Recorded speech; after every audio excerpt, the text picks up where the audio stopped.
Hey, happy Wednesday, everyone. It seems like forever since I've been on here. Vicky was on here on Monday. Hope everybody had a great 4th of July. We had a fantastic time. Worked pretty much, but that's what we do. That's what we love to do. So I didn't. I was gone. Well, yeah, Vicky was in Monterey for freezing my butt for off like at the beach. 5-6 days. Yeah, so she's back from vacation and had a fantastic time over there, even though it was cold. But we got lots of stuff I want to go over. I want to go through a couple actual demos.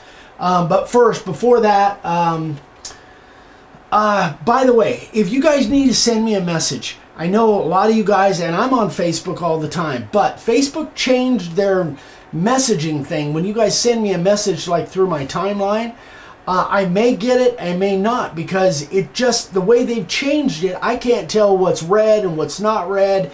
So, even sending me pictures, please do it through my email. Send me emails directly. Eric at makeawoodsign.com or Eric_DaveSigns@Yahoo. But Eric at makeawoodsign.com, both go the same place. But if you have pictures that you want to put in for sign covers of the day, or you want to ask me a question, that's really the best place to do it. I'm in there like 6-7 times a day. So please send me messages through my direct email rather than through Facebook, because if it goes through Facebook, I may catch it, I may not. That was the first thing. Second, oh yeah, this Friday, day after tomorrow, is going to be Eric working on his sign, and we're going to try and get it wrapped up. I don't know whether we're going to make it happen, because we got to do the sanding and the edging and all that, but we're going to try and get it wrapped up. If not, it'll go one more week. But so that's what we're going to be doing on Friday. And at the end of this video, I got another collaboration with Zach over at ZH Fabrications. I got a great shout out from him on Instagram the other day. So thank you again, Zach, for the great shout out. And I think he's going to put it in a video at some point. I'm hoping. But I thought it came out really good, and you'll see it on the end of this video. So let's get into the demo. So I got a question. This part's not really a demo, but it kind of is, kind of isn't. So I got a question from John Saunders. He was saying, I looked the other day for a video that you did a while back on how to convert or change from one size to another. You showed how to get a percentage to either reduce or enlarge a photo on a copier. So say I wanted to go from 8¼ inch to 10¼ inch wide, what would that percentage be? So I know that there's a formula for doing that, guys, but I don't use any weird formula for doing it. I just kind of do what I do. I'm not a mathematician, but I could just kind of, I'll show you how I kind of figure it out. So here's what we're going to do. So he says 8¼ put my glasses on. He says he's got a picture that's 8¼ and he wants to enlarge it to 10 inches. Okay? Sorry about the handwriting. So he wants to find out how much he needs to expand this to get to 10 inches. Well, we know that 100% of 8.25 is 8.25. So I know it's over 100%. So what I would do is I would just kind of, and again, I know you guys out there are people right now that are probably screaming at the camera or screaming at the screen saying, oh, just do this formula. You know, and I know there's a formula for doing it, but here's how I do it. And again, remember, if we're within 1/4 inch as far, or 1/8 of an inch as far as enlarging a picture, that's as close as it needs to be for me. So if I take 8.25, I'm using a little hand calculator, and I know it's over 100. I'll just say 115% times 115 equals 9.48. So I know that's not enough. So let's go 8.25 times 120. That's 9.9. So that's really close. So I'll go 8.25 times 122, let's say. That's 10.06. So it ends up being like 122%. 122%. So now let's just take another, I'm just going to throw this out. Let's just say he wants this now 8.25 inch picture, and he wants it up to, I don't know, let's say 23 inches. No, let's go, let's say it's going to be 19 inches.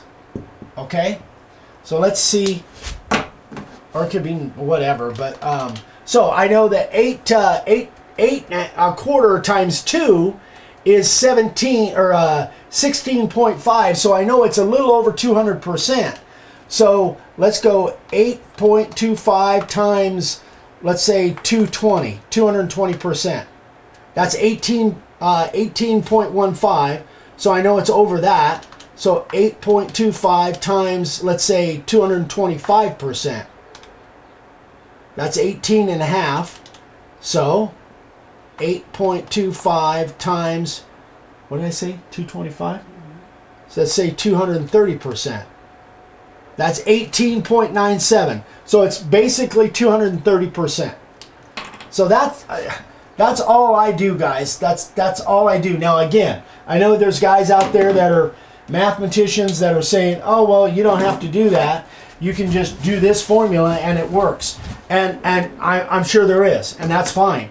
This is he was asking how I do it. This is how I do it. So the reverse would be applicable if you're trying to reduce. The reverse would be applicable. So if you go 50%, it's half of what it is. Anyway, I just wanted to kind of clarify that. If you guys have any questions, obviously, don't Facebook message me. Send it to me at my email. All right, second. Now this one's going to be a little bit of a demo.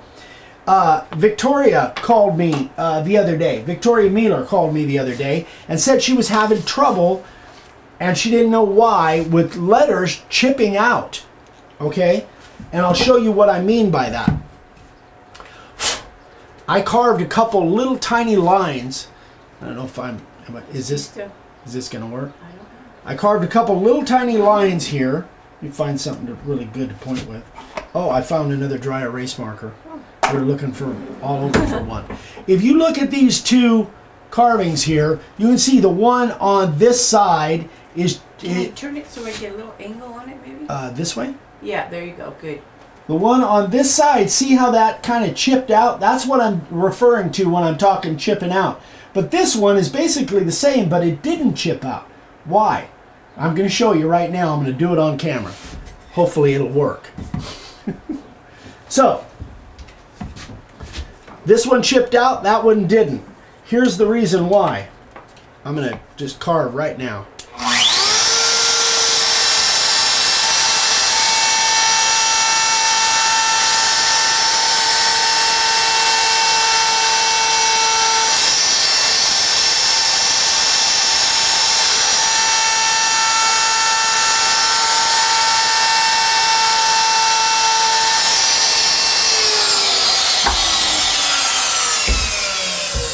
On this one and on this one, I went in a clockwise direction. This one, I went counterclockwise. So if you've got a board that tends to be chippy, this one doesn't. It generally happens when you don't expect it to. But if you've got a board that has a chippy, this is a piece of redwood. If you've got a board that has a tendency to be chippy, and this is a very tiny version. Sometimes when you're carving a letter, if you go, I don't want to use that, I want to use a pencil. If you go in a clockwise direction, let's say you've got an E, okay? And I'm just, what am I doing? Oh, that comes way in. Wow, I'm really not an artist. Obviously, you guys can tell. But let's say I was carving this E. Okay? If I start here and I'm moving in this direction, what will happen if you've got a chippy board, when you come in here, bing, bing, bing, bing, that whole leg will chip right off on you. So, but if you carve in this direction, counterclockwise, it won't do it. It has to do with the direction that the router bit is rotating in a clockwise direction. So the way I carve E, and you guys, maybe if you've seen the video, what I will do generally when I have a chippy board and I know it's a chippy board, I literally will go this way and I'll carve all the way around the outside of the letter like it was an O, basically. Then I will drop in here, I will carve this area, and then I will finish those legs off, and you have a lot less chance of that letter chipping off. But the basic rule is if you learn to carve in a counterclockwise direction, you're going to have much less chance of a board chipping out on you. So that's I talked to Victoria again on the phone the other day and kind of went over that with her. So if you train yourself to be able to carve in both directions, you'll be much better off, and you'll be a lot better off if you route on a counterclockwise direction, especially on stuff like this.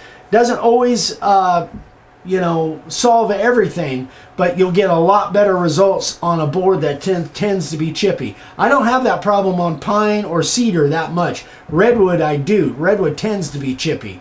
But anyway, so I hope that kind of is a tip that helps you guys out. We're going to be going long on this video. So anyway, guys, again, questions, let me know. Eric@makerwoodsign.com. All right, next on the agenda was, that's both of those. Let's get to the sign carvers of the day. All right. Cam Oceanbine, he and Deborah. This one's cool. Some of you may know who these characters are. Yeah, probably most of you do, but there might be some that don't, if you weren't a baby boomer. But Rocky and Bullwinkle were two of my favorites growing up. So great job, Kim and Deborah. And then my buddy from one of my Canadian friends, I love that. Mike Caruso. Mike and Nadia have created a doll of a child called Charlie. She is the cutest thing you have ever seen in your life. Anyway, I don't know if this was made, if Mike made this for Charlie or not. I don't know, but it might be. But Mike and Nadia have just, Charlie is just adorable. I just love seeing pictures of Charlie, and Nadia and Mike post them all the time. Okay, so that is it for sign carvers of the day. Congratulations, you guys. Keep sending those pictures to Eric@makerwoodsign.com. Don't send them on Facebook, because I don't know if I'll see them. And then, oh yeah, a couple last minute announcements. We're still doing, Dad and I, you know, we're going to Alaska in July, in this month, on the 20th. So on the 20th, we'll be at Seattle Airport. I think it's SeaTac.